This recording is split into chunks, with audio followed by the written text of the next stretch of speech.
Greetings, fellow men. Servus Männer. This is Red Pill Germany again, and now I want to follow up on my improvised announcement video from this morning, where I told you that the coalition talks in Germany are officially over now. The Jamaika-talks failed because the FDP ended the discussions. They said that they cannot realize their goals in this constellation, and that Angela Merkel wants to rule with the Green Party basically, and the FDP would just be there to get them the votes that they need, or to get them the seats in parliament that they need. But the program under which Angela Merkel and Horst Seehofer from the CSU, the conservative parties, under which they wanted to rule, is a Green Party program. That means more uncontrolled, unvetted migration, higher taxes, deindustrialization, because they want to ban the internal combustion engine long term.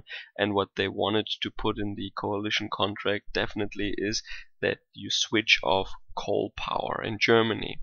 And because we already stopped nuclear power, at the moment coal power plants are the only reliable power plants that enable us to have a manufacturing industry at all. So the FDP, no matter what I said in the past about them, they are a party that feels a responsibility for the German workers, for the German companies, for the German entrepreneurs, for the German economy and the German society as a whole, I would say. So they cannot in good conscience sign a contract that basically means the deindustrialization of Germany and the exchange of the population. So this morning I told you that there are basically three scenarios now. One is new elections, of course. The other one is a second round of a big coalition between the Social Democrats and the CDU-CSU, the conservative centrists, and the third option is a tolerated minority coalition, a tolerated minority government of either FDP and CDU-CSU or the Green Party and CDU-CSU. Now, we have never had such a situation in Germany. We always knew what the next government would be. The result of an election, the verdict of the electorate, so to speak, has always been a clear one so far.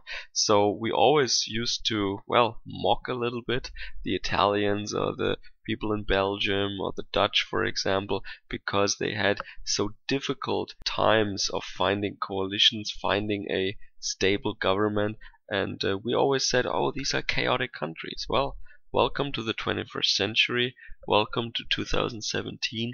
Now we here in Germany have chaotic times and no stable government also.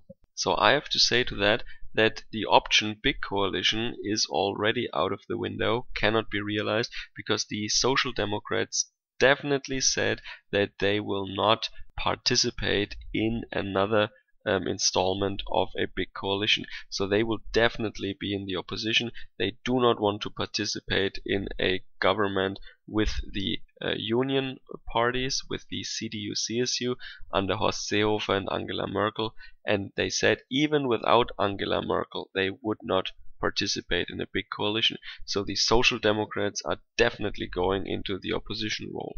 So the only possible outcomes are a tolerated minority government and re-elections. So I think most of the people would like re-elections. Some people have something to lose, some think that they have something to gain, but nobody really knows the future.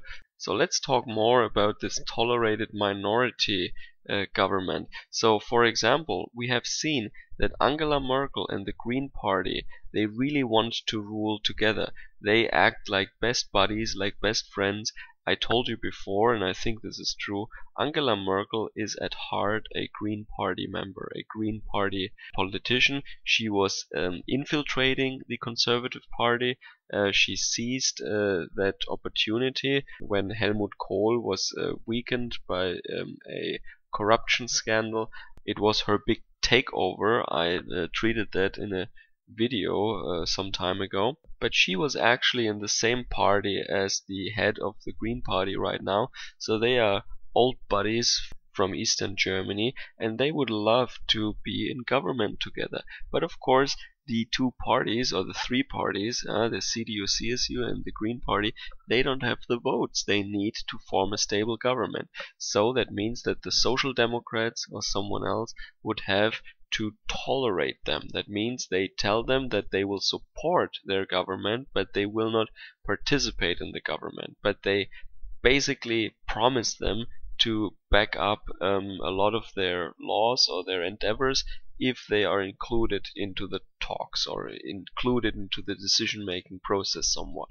Now also the AfD already told the union parties, the centrist parties, that they would actually tolerate a coalition of the Liberal Party and Angela Merkel's CDU and Horst Seehofer's CSU, so a yellow-black government, if and only if Angela Merkel was kicked out of the CDU. So that is of course a theoretical offer only. It is very unlikely that something like this would actually come to pass, and I think everybody knows that. But nevertheless, they offered that to the centrist parties. Now the media now at the moment tries to spin it in that way that the Green Party was the party of reason. They tried to find a compromise until the very end, but the Liberal Party, they just from the very beginning they planned to sabotage these coalition talks, and they just didn't want to find a compromise. And this has very much to do with this psychology of Germans, or with the German soul. We like the middle way, we like the compromise always, so they try to paint the Green Party as the reasonable ones, when in fact if you look at the issues, if you look at the program, if you look at the points that they wanted to get across, they actually want to flood us with more migrants. They want that all the illegals now can put their entire family with them into the German welfare programs, and they also want the deindustrialization of Germany. So that means millions of people would lose their jobs, the government wouldn't get any tax revenue anymore, and there would be civil war. And that is sold to the German public as the voice of reason. That is ridiculous.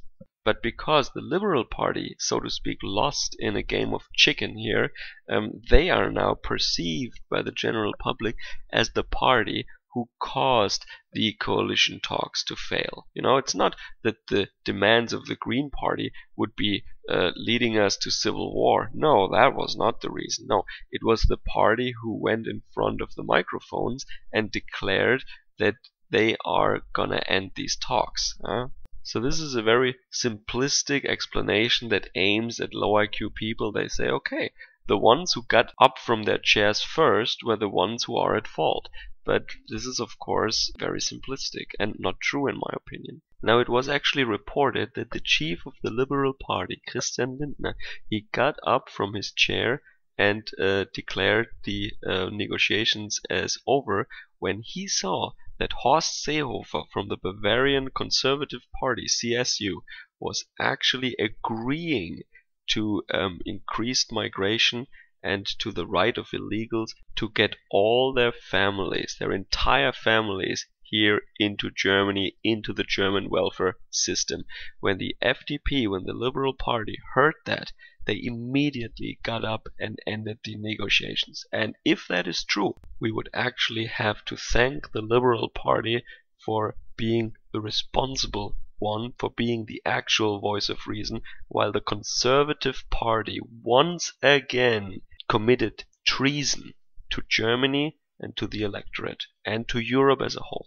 And there is another indicator that not the Liberal Party actually planned that from the beginning, but the Greens were actually also sabotaging these talks. And that is, if you look at the Green Party members now, they seem really happy. They seem really cheerful. Now, if they wanted this Jamaica coalition so bad, and if they fought until the last second for the success of these talks, then why are they smiling and beaming and posing as the victors now? The truth is that they knew that their suicidal demands would never be accepted by the conservative and liberal elements of these coalition negotiations, and that some party would pull out, like the FDP did now, and that they could now spin this thing that they wanted a compromise, but the others, they were so selfish and they're not able to compromise. So they can present themselves as the moral victors of this disaster now. And the media is, of course, helping the Green Party. As we all know, the media in Germany is heavily biased towards the Green Party. So I personally have really no idea what will happen next. I would really prefer new elections.